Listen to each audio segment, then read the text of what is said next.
Concept লাৰ্ণিংলৈ সকলোকে স্বাগতম জনাইছোঁ। আজিৰ ভিডিঅ'টোত আৰম্ভ কৰিবলৈ ওলাইছোঁ MA ফাৰ্ষ্ট ছেমিষ্টাৰ অসমীয়া বিভাগৰ প্ৰথম কাকত অসমীয়া সাহিত্যৰ বুৰঞ্জী আদিৰ পৰা মধ্যযুগলৈ। এই ভিডিঅ'টোত বা এই খণ্ডটোত বহলাই আলোচনা নকৰিলোঁ, কিয়নো ইতিমধ্যে অসমীয়া সাহিত্যৰ বুৰঞ্জী আদিৰ পৰা মধ্যযুগলৈ যিমানকেইটা অধ্যায় আছে আপলোড দিয়া হৈছে। সেই কোনকেইটা অধ্যায় আপলোড দিয়া হৈছে সেইখিনিহে আপোনালোকক জনোৱা হ'ল। প্ৰত্যেকটো ভিডিঅ'ৰে লিংক ডেছক্ৰিপশ্যনত দিয়া হৈছে, তাৰে পৰা আপোনালোকে চাই ল'ব পাৰিব। অসমীয়া সাহিত্যৰ বুৰঞ্জী আদিৰ পৰা মধ্যযুগলৈ এই কাকতটোৰ প্ৰত্যেকটো অধ্যায়ৰ নোটছৰ PDF যদি আপুনি ডাউনলোড কৰি ল'ব বিচাৰে তেতিয়াহ'লে ডেছক্ৰিপশ্যনত লিংক দিয়া আছে, ডাউনলোড কৰি ল'ব পাৰিব। এই নোটছৰ PDFত কোনকেইটা অধ্যায় আলোচনা কৰা হৈছে বা কোনকেইটা অধ্যায় সংক্ষিপ্ত ৰূপত নোটছ বনোৱা হৈছে সেই অধ্যায়কেইটা ইয়াতে উল্লেখ কৰা হ'ল বা দেখুওৱা হ'ল। অধ্যায় ৭ শংকৰী যুগৰ অসমীয়া সাহিত্য ২। ইয়াতে উল্লেখ কৰা হৈছে মাধৱদেৱ সম্পৰ্কে। গতিকে মাধৱদেৱৰ বিষয়ে ইয়াতে উল্লেখ কৰা হৈছে। আনকি মাধৱদেৱৰ ৰচনাৰাজিসমূহৰ বিষয়ে বা ৰচনাৱলীসমূহৰ বিষয়ে ইয়াতে উল্লেখ কৰা হৈছে। তাৰপিছত অধ্যায় ১২ চৰিত সাহিত্য। এই চৰিত সাহিত্য সম্পৰ্কেও উল্লেখ কৰা হৈছে। চৰিত সাহিত্য কি বা চৰিত সাহিত্য কাক বোলে বা চৰিত সাহিত্য বুলিলে আমি কি বুজোঁ সেই সম্পৰ্কে ইয়াতে উল্লেখ কৰা হৈছে। চৰিত পুথিৰ বৈশিষ্ট্যসমূহ কি সেই সম্পৰ্কে উল্লেখ কৰা হৈছে। চৰিত পুথিৰ লেখকসকল কোনসকল আছিল তেওঁলোকৰ বিষয়েও কিছু কথা উল্লেখ কৰা হৈছে। তাৰপিছত অধ্যায় ৮ শংকৰী যুগৰ অসমীয়া সাহিত্য ৩। এই অধ্যায়টো আপুনি নোটছৰ PDF ডাউনলোড কৰি ল'ব পাৰিব।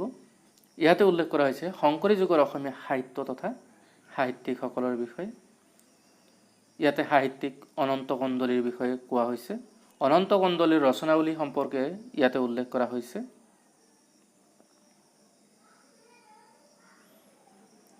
তাৰপিছত ৰাম সৰস্বতীৰ বিষয়ে উল্লেখ কৰা হৈছে আৰু ৰাম সৰস্বতীৰ ৰচনাৱলী সম্পৰ্কেও ইয়াতে উল্লেখ কৰা হৈছে। অধ্যায় ৬ শংকৰী যুগৰ অসমীয়া সাহিত্য ১। এই অধ্যায়টোৰো সংক্ষিপ্ত নোটছৰ PDF ডাউনলোড কৰি ল'ব পাৰিব, ডেছক্ৰিপশ্যনত লিংক দিয়া আছে। শংকৰী যুগৰ অসমীয়া সাহিত্য সম্পৰ্কে উল্লেখ কৰা হৈছে। ভক্তি ধৰ্মৰ বিকাশৰ কাৰণসমূহ ইয়াতে উল্লেখ কৰা হৈছে। শংকৰদেৱৰ জীৱনী সম্পৰ্কে চমুকৈ ইয়াতে উল্লেখ কৰা হৈছে। শংকৰদেৱৰ সাহিত্যৰ বৈশিষ্ট্যসমূহ উল্লেখ কৰা হৈছে আৰু শংকৰদেৱৰ ৰচনাৰাজিসমূহো উল্লেখ কৰা হৈছে। অধ্যায় ৩ প্ৰত্ন আৰু মিশ্ৰ অসমীয়া সাহিত্য ১। এই অধ্যায়টোত উল্লেখ কৰা হৈছে চৰ্যাপদ কি সেই সম্পৰ্কে সংক্ষিপ্ত ৰূপত ইয়াতে উল্লেখ কৰা হৈছে।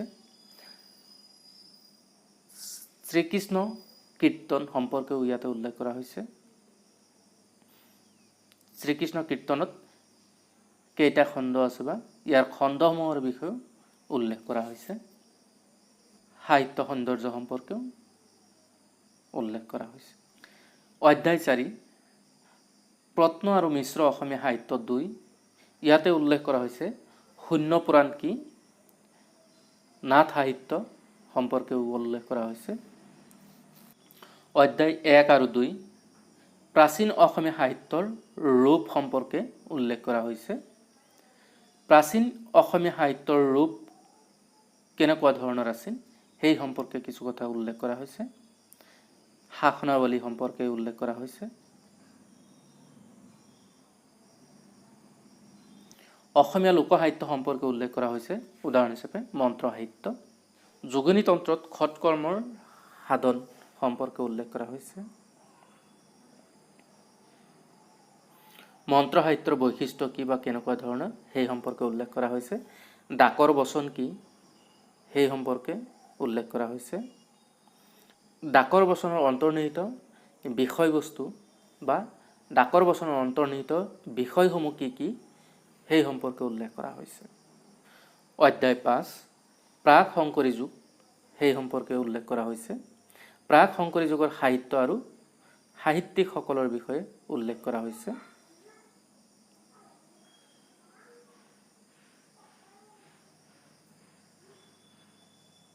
মাধৱ কন্দলীৰ ৰচনাৰাজি বা লেখনিসমূহৰ বৈশিষ্ট্য কেনেকুৱা ধৰণৰ আছিল সেই সম্পৰ্কে সংক্ষিপ্ত ৰূপত উল্লেখ কৰা হৈছে।